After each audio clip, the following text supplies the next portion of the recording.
the problem with Ben is that back before Trump became the prospective nominee in the 2016 primaries for presidency, Ben was calling out Trump's fan base for being anti-Semitic. He, Yeah, I yeah, remember that. Yeah. yeah. And like, of course, he shut the fuck up once Trump became the main guy, because at the end of the day, he's still like a right-wing, He like needs money. conservative. Yeah. Yeah, Yeah. yeah. But I do think that in his heart of hearts, Ben Shapiro does kind of understand where things are going, and he is a Jew, and he is less radical than a lot of his I like. don't like him either, but there's no need to call him that. And did you see him beefing on Twitter with Candace Owens when I didn't, Kanye? but did you What see he happened? recently hired someone who looks exactly like his sister? And this is my whole point. Oh I God. really think the whole guy's problem just comes down to the fact he wants to f Abby, like we all do, like we all do. But let me just interject that, and That's then crazy. whatever you were saying, I Bart. saw the lady. Yes. Um. Candace Owens beef. Oh, thank you. Yeah. It was with the Kanye stuff where Ben publicly criticized Candace Owens for being like way more lenient towards Kanye when Kanye was starting to do the like hardcore Blitler shit, you know? And they actually like Littler, I like that. publicly Littler. argued on Twitter, which is really uncommon. The right wing, like these people are professionals, you know. It is not common to just see them beef like YouTubers in public, but they did, and I think it's because like Candace Owens, who's literally defended Hitler before, I think she's also thinking like, well, you know, Ben's a Jew. Recently, with the Steven Crowder versus Daily Wire thing, where Tim Pool and Steven Crowder tried to make it seem as though Daily Wire was doing this like unfair dictatorial $50 million contract for Steven Crowder. Steven Crowder, while talking about the way Tim Pool's business is run with Tim Pool, randomly said, and it's not controlled by a Jew. He played it off like a joke, but like randomly, with no sense in the conversation, in a way that even clearly made Tim uncomfortable. He randomly said, like, yeah, you know, you run your company that way. Plus, you know, you're not a Jew. And like this confirmed my feeling that a lot of the Daily Wire versus Steven Crowder beef was also like, oh yeah, Daily Wire, they're money grubbing, you know, Ben Shapiro, that whole thing. And it's like, we're going back. It's all happening again, isn't it? All But of these is right wing it commentators are turning or on Ben, and it's all coded Jewish. To but be does fair, is it though, because but is that a good thing though? Because does that mean that they're just kind of like is it just going to dissolve like or I think it's actually bad strategy for them. Because I think they're consolidating too quickly. There have been like polls lately on the popularity of some of DeSantis's policies and the behavior of the GOP lately, and Mhm. I don't think it's as much as they need it to be. I think this stuff, it's like what Nick Fuentes does, right? Or with like Kanye West, you know, like, well, he can't be based, he's black. And it's like, you idiot. Like, it's Kanye West. Take the Mhm. PR rep while you take the can. W. Literally Yeah, take the W. take How the much is this, though? I'm curious both your opinions. How much of this is an actual event that's going on, and how much of it is literally just part of the pendulum swing? Because correct me if I'm wrong, but I remember when the left was prominent, like right before Trump took office, there was so much infighting, which is why I think the Trump stuff came to Mhm. be. And now I think the only reason I think, you know, the right's kind of been in power and it's been like hip and cool. And now they're hitting that peak that the left hit where it's like, you're not right enough, you're not this, you're Jewish, you're black, and it's kind of I don't think it's going to fracture in the sense of like die forever. I just think it's going to let the left take over, and then the same thing's going to happen there. I could It's see just that. cycles. Is that is that crazy, or is that what do you think? I think it's fair to an extent. It's just a matter of how the dialectics play out, right? Usually, when the left crumbles, it's due to like internal contradictions with regards to strategy about how to move forward. But with the right now, the problem is that they're kind of racing to the bottom, but there is a bottom, right? Like, it's hard to get more reactionary than the Nazis. I guess maybe you could find some edge case examples, but for the most part, there is a Like limit to how Westboro far you can Baptist push. Church. Yeah, Huh? like I don't even know. Like I'm thinking like Westboro Baptist Church, Yeah, like the type of you just can like Those were go. good times, bro. Those were And I simpler times. know. and the problem is like the right for the past while has effectively leveraged its electoral strategy on being the more openly reactionary side. You know, like Trump says it how it is. The idea of him like bucking the status quo, the Yeah. limiting institutions, and all of this is like anti-Semite coded, kind of, depending Mhm. on who you're listening to. Well, But there's a limit to how far you can go, and eventually you get a guy who's saying things the loudest and the most clearly. And we had Kanye West getting like repped by the GOP, and he's literally just saying kill Jewish people. Yeah. So like there is a limit, and past that point, like, do you rock back? And the GOP is like, actually, we're okay with trans rights now. I don't know. I feel like eventually you crash up against a wall rather than just falling apart. This could be just proof I'm dumb, but to me, the whole Trump thing, I voted for him in 2016. Based.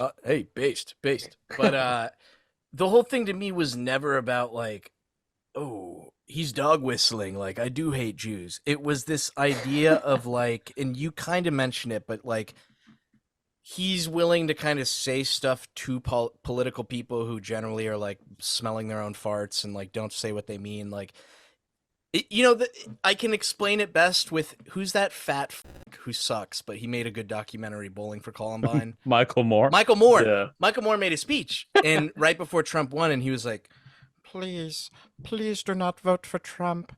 I know that it feels like you're lobbing a grenade into DC and being like, fuck you, but don't do it. But that idea of like lobbing a grenade into politics and being like, fuck all of you idiots who are running everything, like that's what made me be like, yo, let's fucking go Trump, baby. Let's go. I know, but there's people that now, because I think a ton of people felt that way. My grandparents voted Trump in 2016, and they didn't vote for him the second time around. But that's also I didn't vote for him the second time around either. But it's like the second time around, it's just like now all of a sudden, it's like I think they wanted it to be like, yeah, he's like the wrecking ball that's gonna shake things up. But what it actually just did was like, now you look around you and you're just surrounded by freaks. Like the MAGA country people is like some of the most disturbing, like, I don't know. And a lot of them are like hardcore Christian evangelicals who are some of the most authoritarian people in the country. Like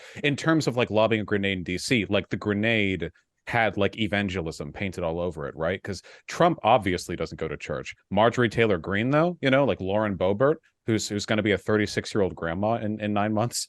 How does that? But dude, I hate Marjorie Taylor Greene so much, bro.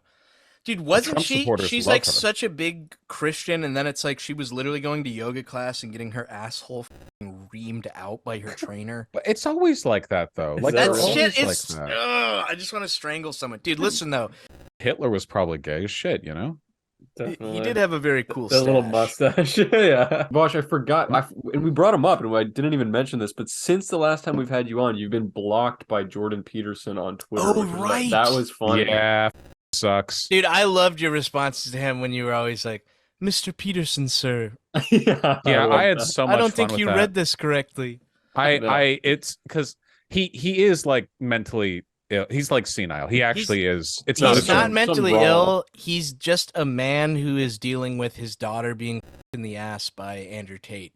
I would act the exact same way, bro. Well, that is a mental. That's in the DSM. Like that is a mental illness. Dude, he was. I don't think they're still dating, but bro, she posted some video because they were at a Brazilian steakhouse about like how much she enjoyed the meat, and Andrew commented like, "Oh, I know my baby enjoys big meat in her mouth," or something like that. Dude, can you imagine just having to be an intellectual Jordan Peterson and reading that? I would literally be railing benzos harder than he was. Especially because, as we all know, like JP has probably been wanting to his daughter for a long time. So, dude, she's not bad looking, bro.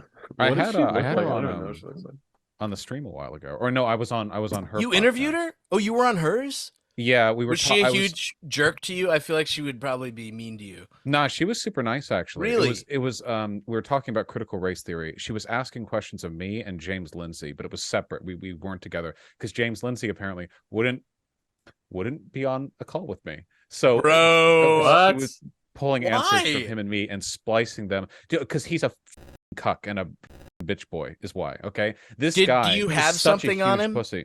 James Lindsay, just that he's a freak. If you look at his like Twitter shit, he's like, I don't want to overuse these terms and like rob them of their meaning, but I genuinely do think that he's unwell. I think a lot of them are, but he's more obviously unwell than a lot of other people. I mean, have you seen how he tweets?